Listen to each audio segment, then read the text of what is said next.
Last time भी video नहीं बन पाई थी, इसको थोड़ा सा रिवाइज कर लेते हैं और फिर हम आगे जाएंगे। ठीक है, हमने ऑपरेटिंग सिस्टम पढ़े थे, कॉमन ऑपरेटिंग सिस्टम से हमने ये पढ़ा था कि 3 तरह के होते हैं, पीसी वाले, एम्बेडेड सिस्टम के लिए और नेटवर्क के लिए। तो हमने पीसी वाले पढ़े थे कुछ, डॉस, विंडोज और एनटी भी पढ़ा था, ये हमने पढ़े थे। और फिर हमने ठीक है, तो हम उसको थोड़ा सा देख लेते हैं, और अगर आपके कोई क्वेश्चन है तो हम क्वेश्चन दे देंगे। ठीक है जनाब, क्विकली रिव्यू कर लेते हैं और फिर हम उसको पढ़ लेते हैं। जनाब हमने ये पढ़ा था DOS operating system. DOS operating system आपके पैदा होने से पहले शुरू हुआ था, ख़त्म हो गया था अप्रॉक्सीमेटली 95 में। और उसके बाद यूज़र इंटरफेस यानी बहुत सारे वर्जन थे, एमएस डॉस माइक्रोसॉफ्ट का था, फिर पीसी डॉस बहुत पॉपुलर था, बाकी हैं इतने पॉपुलर नहीं हुए थे, डॉक्टर डॉस, पीसी डॉस। तो एक्चुअली होता ये था कि आपको पीसी को चलाने के लिए कोई ऑपरेटिंग सिस्टम चाहिए था, कमांड देते, तो ये डिस ऑपरेटिंग सिस्टम था। सिंगल यूजर, सिंगल टास्किंग, जैसे विंडोज में आप मल्टीपल टास्किंग करते हैं, मल्टीटास्किंग, इसमें ऐसा मौजूद नहीं था। ठीक है, ये हमने उसकी एग्जांपल देख ली थी कि काला सा स्क्रीन होता था या ग्रीन कलर का स्क्रीन होता था, और इसमें आप कमांड, ये आपका कमांड लाइन होती थी, इस पे आप कमांड देते थे। जिस तरह आपने कहा dir, डायरेक्टरी देखनी है, dir *.xls, तो xls जिसका भी एक्सटेंशन है वो लाके इसने दिखा दिया।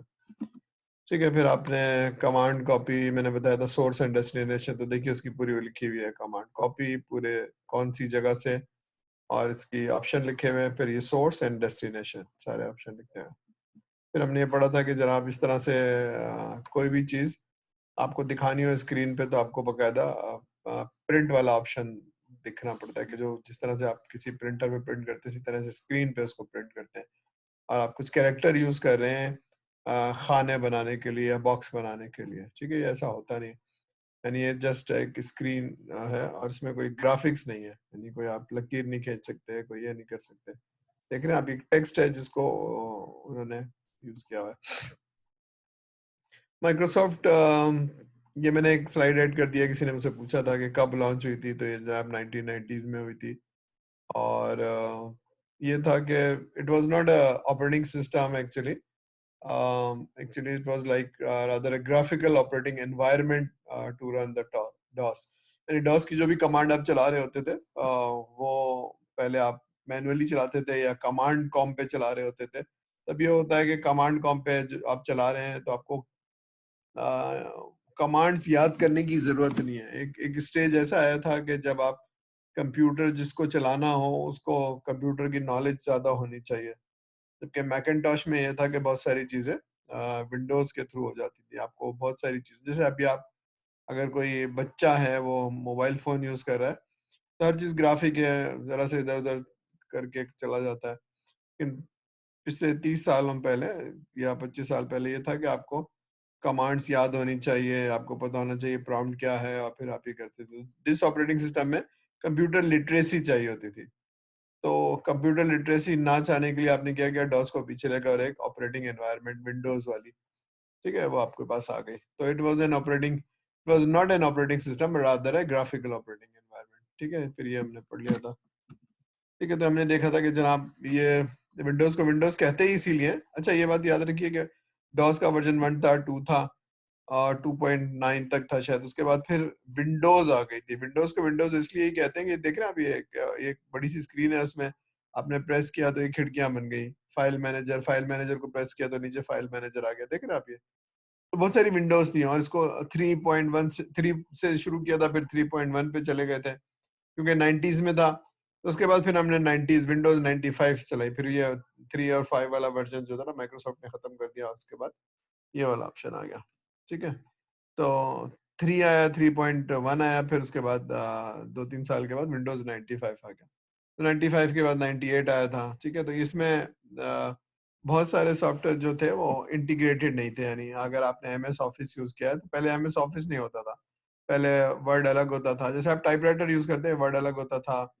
अ, और आपको अगर टेबल यूज करना है तो उसके लिए एक्सेल शीट अलग होती थी। एक्सेल शीट नहीं होती थी, पहले लोटस 1 2 3 हुआ करता था। फिर लोटस से सिमिलर प्रोडक्ट लाके माइक्रोसॉफ्ट ने लिया है, ठीक है ना। तो इस तरह से वर्ड नहीं होता था, बल्कि एक सिम्फनी एक सॉफ्टवेयर होता था जो टाइपिंग के लिए इस्तेमाल होता था, ठीक है। और पावर पॉइंट तो था ही नहीं उसके ज़माने में। तो फिर ये माइक्रोसॉफ्ट ने कॉम्पिटिटिव प्रोडक्ट निकाली, वर्ड निकाला, फिर उसके बाद एक्सेल निकाला, फिर पावर पॉइंट निकाला, फिर उसको कंबाइन कर दिया एमएस ऑफिस के अंदर। तो होता ये था कि वो इंटीग्रेटेड नहीं थे, वो ऐसा नहीं था कि अगर आप विंडोज में वो चला रहे हैं वर्ड, तो वर्ड का डॉक्यूमेंट कॉपी पेस्ट नहीं कर सकते थे एक्सेल में या पावर पॉइंट में। तो फिर ये विंडोज 95 आया तो कॉपी पेस्ट आप कर सकते थे, ठीक है। तो 3.3 आया, 3.1 आया, उसके बाद फिर विंडोज 95 आया, 95 के बाद 98 आया, फिर मिलेनियम आ गया, ये हमने पढ़ लिया था कल, ठीक है। ये उसकी लुक लाइक है 95 की, बहुत बेहतर है, विंडोज 3 से बहुत बेहतर है, ठीक है ना। तो ये आप देख रहे हैं। फिर मैंने ये बताया था शट डाउन का, मुझे देख के याद आ गया कि आप इसके थ्रू शट डाउन कर सकते थे। इससे पहले आपको सारी चीजें क्लोज करनी पड़ती थी। क्लोज ना करें तो वो कहता था कि कोई चीज ऑन है, बैकग्राउंड में चल रही है। क्लोज करें उसके बाद फिर आप पावर ऑफ करते थे, बटन दबा के ना ऑफ कर देते थे। लेकिन इसमें ऐसा हुआ कि आप इलेक्ट्रॉनिकली इसको शट डाउन करने लगे, ठीक है। ये एक फिर अब तो खैर आदत हो गई है।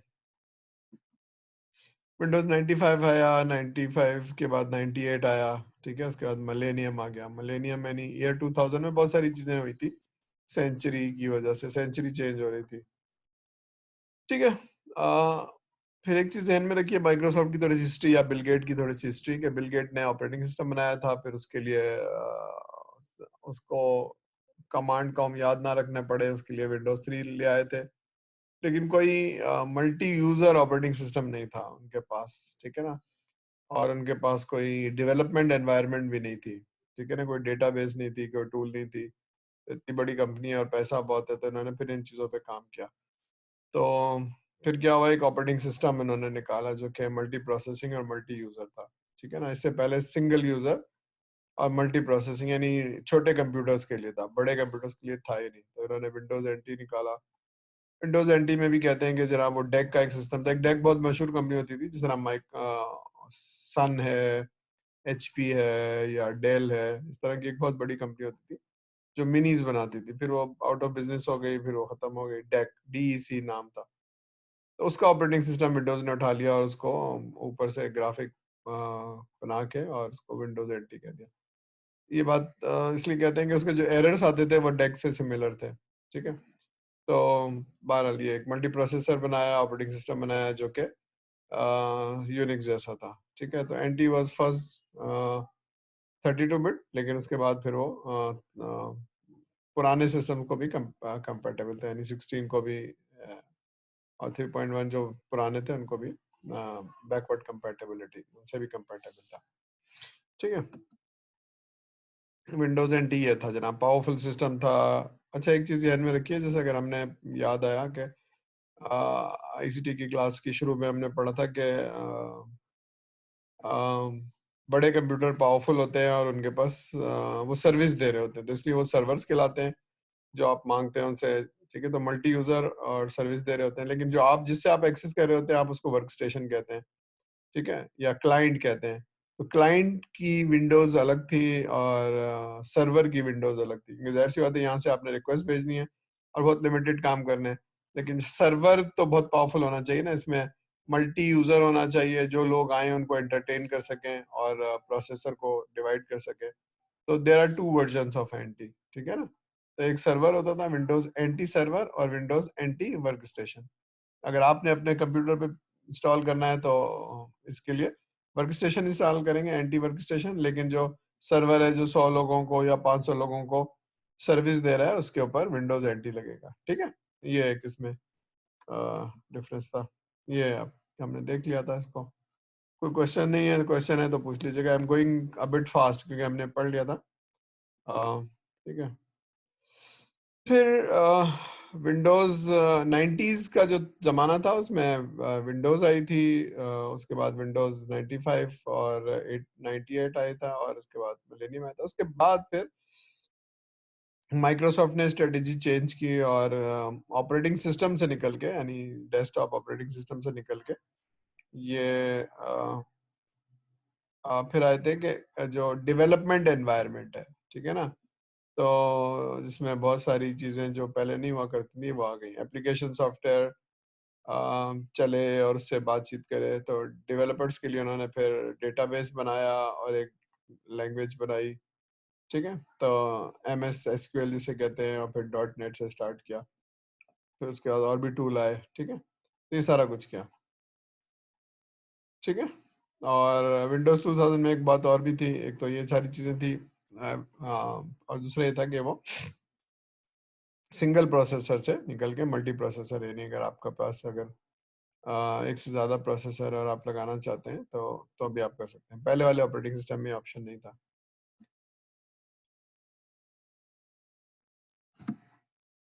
ठीक है। और इसकी लुक बहुत डिफरेंट थी, खूबसूरत हो गया था, और ग्राफिक ये सब हो गई थी। इसके बहुत सारे वर्जन थे असल में। बहुत सारे वर्जन इसलिए होते हैं कि बेचने का तरीका होता है कि अगर ऑफिस में चला रहे हैं तो थोड़े से ज़्यादा पैसे ले लेंगे, अगर आप इंडिविजुअल चला रहे हैं तो आपसे थोड़े से पैसे कम ले लेंगे। तो ये फलाना वर्जन, ठीक है ना, दैट इज।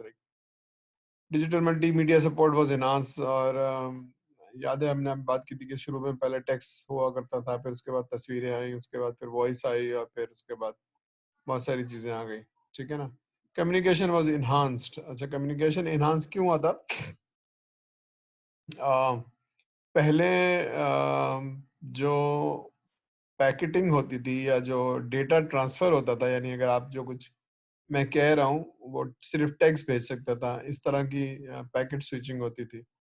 लेकिन जब पैकेट स्विचिंग नेक्स्ट जनरेशन में चली गई कि आप कुछ भी पैकेट कर दें, चाहे वो टेक्स्ट हो, चाहे वॉइस हो, चाहे वीडियो हो, तो फिर कम्युनिकेशन बहुत हो गई। जो आप व्हाट्सएप के ऊपर देखते हैं ना तस्वीरें, और बातचीत कर सकते हैं ऑनलाइन, इसलिए हो गई कि वो जो पैकेट स्विचिंग है ना वो नेक्स्ट जनरेशन में चले गई। आप कुछ भी भेज दें, चाहे वो वॉइस हो, चाहे वो वीडियो हो। पहले सिर्फ आप टेक्स्ट मैसेज भेज सकते थे, तो ये बहुत इम्प्रूव्ड हो गई, बहुत इम्प्रूव हो गई because of the next generation packet switching. तो जो भी जब उसकी हुई तो फिर सॉफ्टवेयर विंडोज ने भी अडॉप्ट कर लिया, और फिर बाद में फिर बहुत सारे कंपनीज ने अडॉप्ट कर लिया, ठीक है ना। तो Windows is an operating system जहाँ कम्युनिकेशन इंप्रूव हुई, लेकिन उसके बाद कुछ टूल बन गए। जैसे आपने व्हाट्सएप यूज किया है, पता नहीं सिग्नल यूज किया आपने किसी ने, तो उसी तरह से ओपन सोर्स सॉफ्टवेयर भी है, ठीक है। तो Signal is more secure than WhatsApp, ठीक है। Mobile computing become a priority, फिर बहुत सारी चीजें जो है आप ठीक है, तो बहुत सारी चीज़ें जो आप कंप्यूटर का नहीं, अगर मोबाइल नेटवर्किंग करनी है या मोबाइल से बहुत सारी चीज़ें आपकी हो जाती हैं, पैसा ट्रांसफ़र हो जाता है, बहुत सारी सर्विसेज हैं, ठीक है ना। तो it's because of the mobile. तो ये सारे ऑपरेटिंग सिस्टम है जो कर लेते हैं,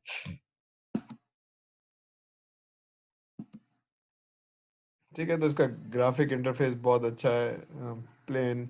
ये लेफ्ट साइड पे आपको दिख रहा है, इसके बाद आप ये भी सेट कर सकते हैं, ये भी कर सकते हैं, ठीक है। डिफरेंट वर्जन है, ये मैंने बताया था ना कि XP का मतलब, अच्छा एक चीज और भी है, XP का मतलब एक्सपीरियंस, इसलिए कि जिस जमाने में विंडोज XP लॉन्च हुई थी, उस जमाने में कुछ विंडोज के नए, सॉरी, सॉफ्टवेयर डेवलपमेंट के नए ट्रेंड्स आ रहे थे। जिस तरह से वाटरफॉल होता है, आप ये सॉफ्टवेयर इंजीनियरिंग में मुझसे पढ़ेंगे, वाटरफॉल होता है, स्क्रम होता है, एजाइल होता है। तो एक चीज कहलाती थी एक्सट्रीम प्रोग्रामिंग। तो विंडोज का नाम एक्सट्रीम प्रोग्रामिंग तो नहीं था, लेकिन बारह ने XP रख दिया था बिकॉज ऑफ द एक्सपीरियंस। तो एक टर्मिनोलॉजी चल रही थी XP, ठीक है। एक्सट्रीम प्रोग्रामिंग एक्चुअली कहलाती थी, तो उसको XP लिखते थे, तो ये उन्होंने उसी का नाम उठा के और बात है कि ये एक्सट्रीम प्रोग्रामिंग तो नहीं है, लेकिन ये एक्सपीरियंस है। तो जमाने में बहुत पॉपुलर टर्म थी ये XP, ये इस जमाने में इन्होंने अर्ली 2000 में जब निकाली थी। फिर ये लाइसेंसिंग के सिस्टम है। ये वाली सिस्टम जो था वो फुल फीचर था बिजनेस के लिए, लेकिन अगर आप घर के लिए इस्तेमाल कर रहे हैं तो थोड़े से कम फीचर ले लें जिनकी आपको जरूरत नहीं है, तो आप थोड़े से कम पैसे दे दें, ठीक है ना। इसके $200 हैं तो इसके $150 हो गए, इसके $150 हो गए, इसी तरह से। तो ये बेचने की तरकीबें थी, ठीक है। विंडोज XP क्या है, पुराने सारे सिस्टम को कंपेटेबल था, ठीक है ना। यानी विंडोज विंडोज के जितने भी पुराने वर्जन है, ME, फिर 98, 95 और 2000, और उसके बाद XP। It was consumer oriented operating system produced to build by the Windows, तो ऑन एंटी कर्नल। तो कंज्यूमर ओरिएंटेड ऑपरेटिंग सिस्टम से क्या ध्यान में आता है, किसी को समझ में आता है कंज्यूमर ओरिएंटेड क्या चीज होती है? कोई बता सकता है क्या चीज़ ध्यान में आ रही है कंज्यूमर ओरिएंटेशन ने हाईलाइट किया किसी वजह से? Sir anybody? कंज्यूमर के लिए बनाई गई हो। हाँ तो बाकी विंडो कंज्यूमर के लिए नहीं बनाए होंगे, बाकी भी बनाए होंगे।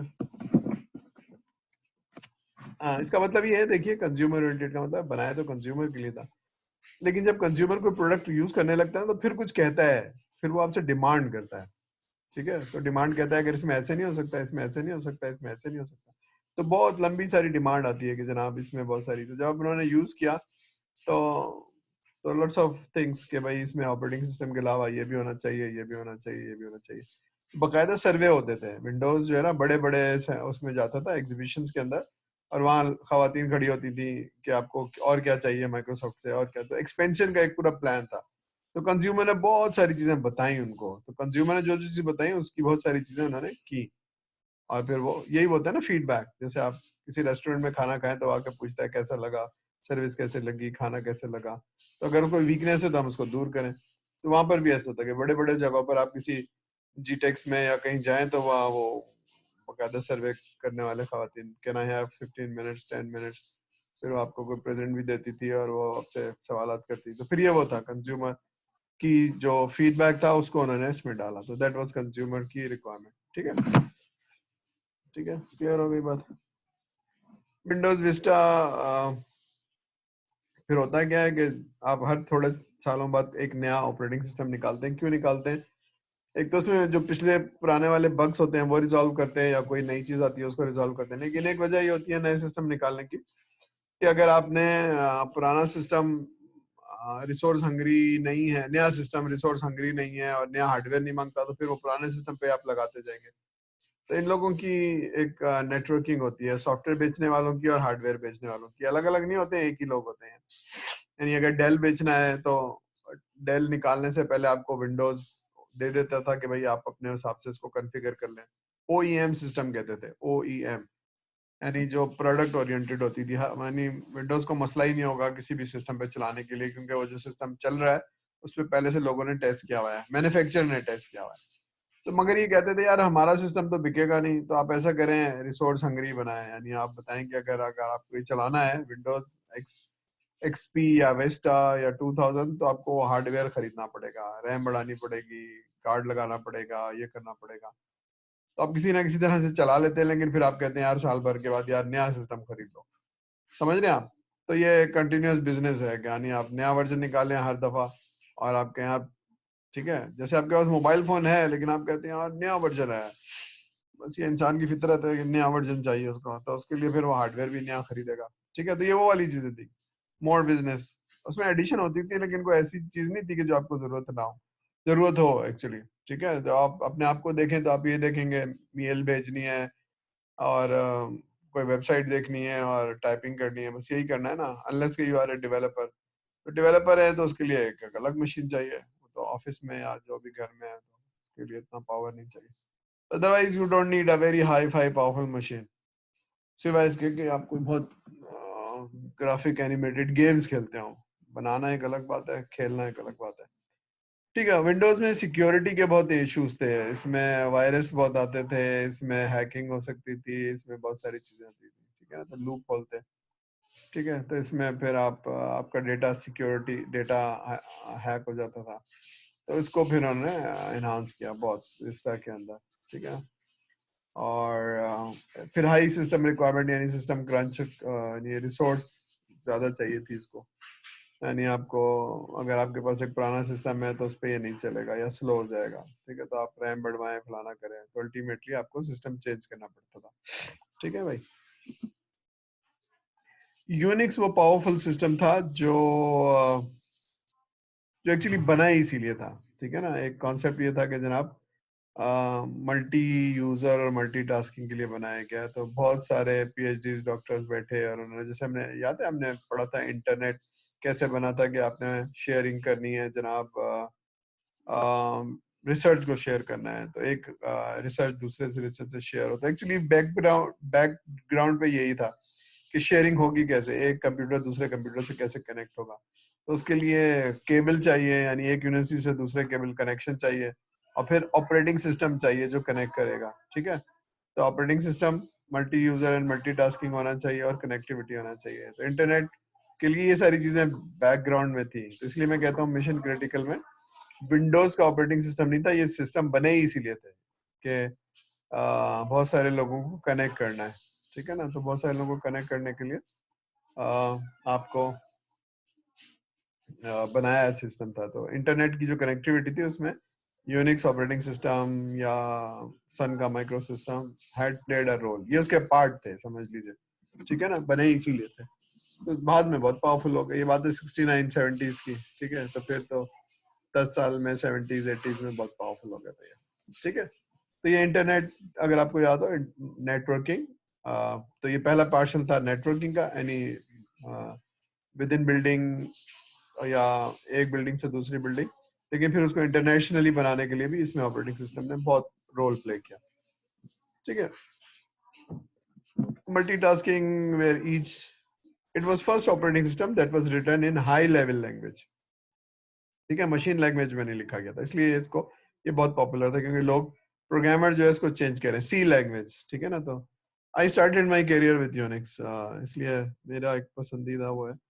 तो हमने तो सी लैंग्वेज नहीं सीखी थी, तो हमें पैस्कल सिखाई गई थी। पैस्कल बहुत सिमिलर है सी से, तो सी पे जंप करना बहुत आसान था। फिर अब आप जो पढ़ते हैं सी, वो थोड़ी सी इम्प्रूव हो गई, और जो जावा है वो भी एक्चुअली रिफाइंड वर्जन ऑफ सी है एक्चुअली। ये जो नेचुरल वो है ना, पैस्कल, सी एंड जावा, ठीक है। तो हर चीज समझ में आ रही थी, बहुत ही फैसिनेट करती थी आपको। अच्छा ये भी कर सकते हैं, अच्छा आप मोडेम से कनेक्ट कर सकते हैं। पुराने जमाने में मोडेम नहीं चलते थे, तो फिर आप उसका कर्नल चेंज करते थे और उसको कंपाइल कर लेते थे, ये सब हमने किया है। तो यूनिक्स ऑपरेटिंग सिस्टम पीआईए में लगाया, शेरेटन में लगाया, सिटी बैंक में लगाया, तो ये सारा इट वाज वेरी, यानी कोई चीज कहीं नहीं हो रही तो आप पूरा कर्नल चेंज कर दें। सी लैंग्वेज आपको आनी चाहिए, कॉन्सेप्ट आपको हार्डवेयर के आना चाहिए, कंप्यूटर ऑर्गेनाइजेशन तो आप चेंज कर लेते हैं। तो ऐसे लोग जो नेटवर्किंग के करियर में जाना चाह रहे हैं, उसको यूनिक्स को पढ़ना चाहिए, ठीक है। और बहुत खैर, अब तो मैंने अपना करियर चेंज कर लिया, मैं सॉफ्टवेयर इंजीनियर ना, हार्डवेयर इंजीनियर नहीं हूँ मैं, ठीक है। चलिए तो आगे चलते हैं। यूनिक्स देख लीजिए, run all types of computer और very stable, very very stable, ठीक है। तो आपको पता चल जाएगा कि सर उसकी तारीफ क्यों करते हैं, कि सर ने काम किया हुआ है। तो होती है ना फर्स्ट मैरिज, आपको बड़ी अच्छी लगती है, तो ये वो वाली चीज है कि आपने, मैंने I started my career with Unix operating system, ठीक है, बड़ी बड़ी ऑर्गेनाइजेशन के साथ, ठीक है। Unix has built-in networking function so that different user can easily exchange, जी बनाया इसलिए था, ठीक है। फिर उसके कंपटीशन में जब एक चीज चल जाती है, पॉपुलर होती है, तो फिर उसके कंपटीशन आते हैं, जैसे ना एक डेटाबेस बनी, एक आदमी ने बनाई, तो फिर उसकी सिमिलर प्रोडक्ट दूसरा आदमी भी बनाएगा, तीसरी कंपनी भी बनाएगी। तो जब यूनिक्स का सिस्टम चला, तो फिर एक कंपनी थी सन माइक्रो सिस्टम, जो हार्डवेयर भी बनाती थी। ये वही लोग थे जो इंटरनेट के जमाने के लोग थे, यानी multi user and multi operating, ठीक है। तो मल्टी यूजर का एक्सेस देने के लिए तो सन माइक्रो सिस्टम एक बहुत वो था। तो सन ओएस कहलाता था, लेकिन फिर उसका नाम दे दिया सोलारिस। फिर अभी 2010 में उसको ऑरेकल ने खरीद लिया। ऑरेकल इसका डेटाबेस बहुत मशहूर है, उसको खरीद लिया और उसको ऑरेकल, सोलारिस ऑरेकल कहते हैं, ठीक है ना। तो ये है, ऐसा बहुत हुआ है कि बहुत सारी कंपनीज हैं टेक्नोलॉजी वाइज बहुत अच्छी हैं, लेकिन बिजनेस बहुत अच्छा नहीं कर रही है, तो फिर उनको ऐसी कंपनी जो बिजनेस बहुत अच्छा करती है, जो वो खरीद लेती है, ठीक है। तो माइक्रोसॉफ्ट ने बहुत सारे कॉम्पिटिटर को खरीद लिया। बहुत अच्छी टेक्नोलॉजी कंपनी थी, माइक्रोसॉफ्ट बहुत अच्छे थे, लेकिन वो बिजनेस इतना नहीं था, तो माइक्रोसॉफ्ट ने उनको खरीद लिया और फिर जम कर दिया। एक्चुअली कंपटीशन को किल करने का यही तरीका है, ठीक है ना। एक छोटी छोटी दुकानें खुली हुई है, तो एक बहुत बड़ा जाइंट स्टोर हुआ और उसने सबको छोटे छोटों को खरीद लिया, बस खत्म हो गया। फिर अपनी प्राइस पे बेचते हैं, ये सब कमर्शियल सॉफ्टवेयर वाले ये बहुत करते हैं, ठीक है। आगे चलते हैं।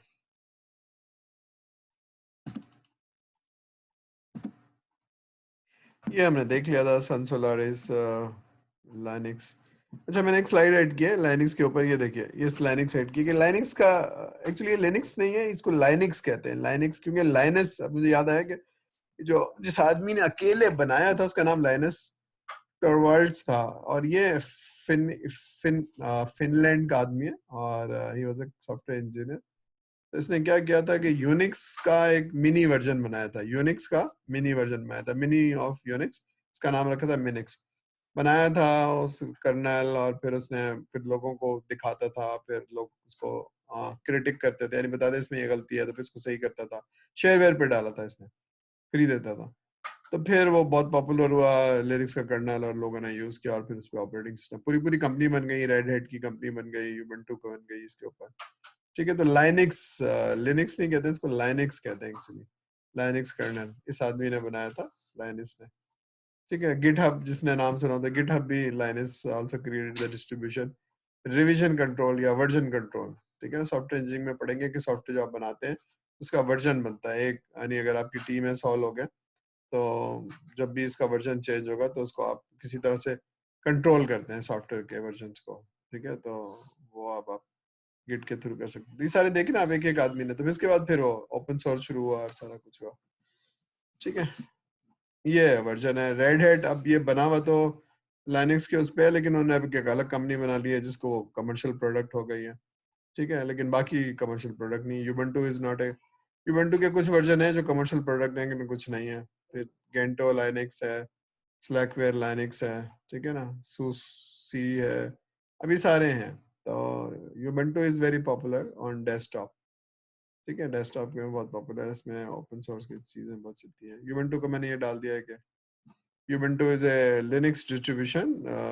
अभी कंपनी है जो इसको डिस्ट्रीब्यूट करती है, बेस्ड ऑन डेबियन। एक कंपनी है Debian, and mostly compose free option भी है कुछ, इनके अपने कमर्शियल प्रोडक्ट भी हैं। ठीक है, एक अच्छी बात जो मैंने पढ़ी वो यूबंटू का जो नाम है इज आफ्टर, अब इसका मुझे प्रोनाउंसिएशन नहीं पता, नोगानी, जो फिलोसफी ऑफ द यूबंटू। इसका मतलब ये है कि ह्यूमैनिटी टू अदर्स, ये बात है ना, फ्री बना के बेचेंगे। क्योंकि आप माइक्रोसॉफ्ट, ऑरेकल और ये वाले जो लोग हैं, ये खाल उतार रहे हैं लोगों की, तो हम फ्री बना के बेचेंगे। तो ये वो एक स्पिरिट है जो सर्विस टू द पुअर्स है। तो ओपन सोर्स किसी वजह से निकला है। ठीक है ना, तो Ubuntu is released on every 2 years, यानी 6 महीने में निकलता है नया वर्जन। ठीक है, तो मैकिंटॉश ऑपरेटिंग सिस्टम हमने पढ़ लिया था कि ये प्रोप्राइटरी है, यानी मशीन भी खुद बनाते हैं और ऑपरेटिंग सिस्टम भी बनाते हैं। बाकियों में ऐसा नहीं है ना, देखते हैं आप कि डेल की मशीन है लेकिन ऑपरेटिंग सिस्टम यूनिक्स विंडोज है, इसी तरह से कोई और मशीन है जो कि बनाने वाले कोई और है लेकिन उनका ऑपरेटिंग सिस्टम, तो पार्टनरशिप होती है यानी हार्डवेयर में और सॉफ्टवेयर। लेकिन मैकिंटॉश में ऐसा नहीं है, मैकिंटॉश में मशीन भी अपनी है और सॉफ्टवेयर भी अपना है, और ये बहुत एक्सक्लूसिव होती है और महंगी होती है नॉर्मली। ठीक है, अगर आपको एक डेस्कटॉप मिल रहा है अच्छा विंडोज और ये सारी चीजें 50,000 में, तो 1 लाख से ऊपर होगी।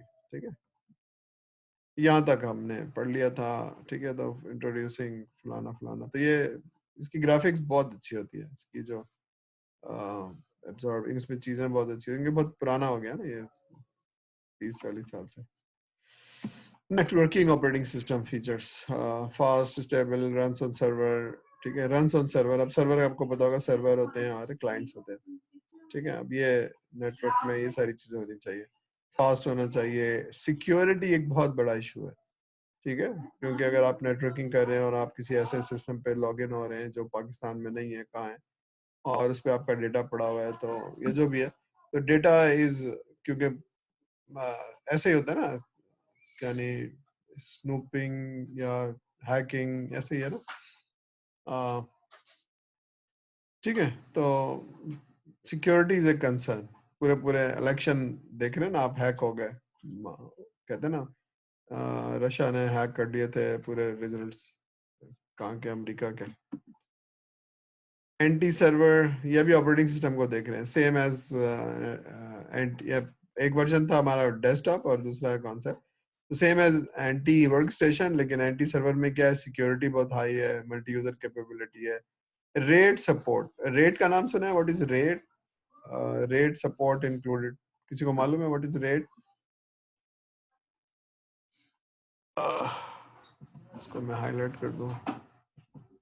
सर जब आप मल्टीपल हार्ड ड्राइव्स को वो करते हैं, जी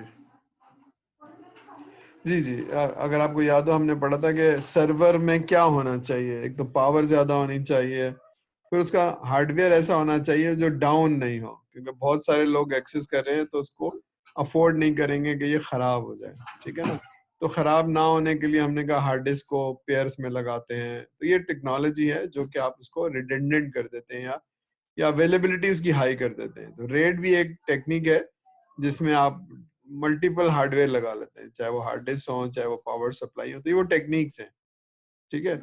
लेकिन अगर वो हार्डवेयर लगी हुई है और ऑपरेटिंग सिस्टम उसको रीड ही नहीं कर रहा, वो तो एक ही को पढ़ता है। याद है, अगर ऑपरेटिंग सिस्टम विंडोज लगाए तो वो सी को ही पढ़ता था, लेकिन अब वो डी को भी पढ़ने लगा, ई को भी पढ़ने लगा, क्योंकि ऑपरेटिंग सिस्टम इस तरह से बन गया। तो अगर आपने हार्ड डिस्क लगा दी है और ऑपरेटिंग सिस्टम को पढ़ ही नहीं रहा है तो फायदा कोई नहीं है। तो इसका मतलब है हार्डवेयर तो आपने लगा दी है रेड आर्किटेक्ट में, लेकिन ऑपरेटिंग सिस्टम को पढ़ना चाहिए। तो यूनिक्स और लाइनक्स तो बने ही इसीलिए थे, लेकिन विंडोज इसलिए बना नहीं था। तो फिर Windows has to develop those technology. तो रेड हार्डवेयर तो है अब, क्योंकि सन अगर है, सन ने मशीन बनाई है और उसमें रेड के सिस्टम लगाए, तो सन ही ऑपरेटिंग सिस्टम भी बना रहा है, उसको मालूम है कि रेड के सिस्टम है, उसको कैसे एक्सेस करना है। लेकिन विंडोज तो बना हुआ किसी और के लिए, यानी विंडोज कंपनी ऑपरेटिंग सिस्टम बनाती है और हार्डवेयर कोई और बनाते हैं, तो इसलिए इसको कंपेटेबल बनाना पड़ा, ठीक है ना, बिजनेस की वजह से। तो रेड सपोर्ट इंक्लूडेड पहले, ठीक है। चलिए, विंडोज सर्वर में सेम टेक्नोलॉजी फलाना फलाना। एक्टिव डायरेक्टरी का नाम सुना है किसी ने? Active directory, central database for server resource, simple network management. Active directory होता ये था कि जनाब आप जब डायरेक्टरी बनाते थे तो अपने उस पर बना सकते थे और किसी एक सेंट्रल उस पर नहीं बना सकते थे, ठीक है। तो फिर आपने क्या किया, सेंट्रल सॉफ्टवेयर बनाई। सिंपल नेटवर्क मैनेजमेंट क्या था कि आप बहुत सारे लॉगिन हुआ करते थे। अगर आपने सर्वर अपने क्लाइंट पे एक्सेस करना है तो ये वाला आप करेंगे, पहले अपने क्लाइंट पे जाएंगे विंडोज 2000 पे या एनटी पे, उसके बाद फिर आप सर्वर पे जाना है तो एक और करेंगे, और फलानी एप्लीकेशन करनी है तो फलाना करेंगे। तो ये बहुत प्रॉब्लम थे। तो ऐसे सॉफ्टवेयर चाहिए थे कि जो हमें बैंक का एम्प्लॉय या फलाने का एम्प्लॉय समझ जाए और हमें हर चीज का एक्सेस दे दे, और हमें अब वो बैकग्राउंड में एक्सेस कंट्रोल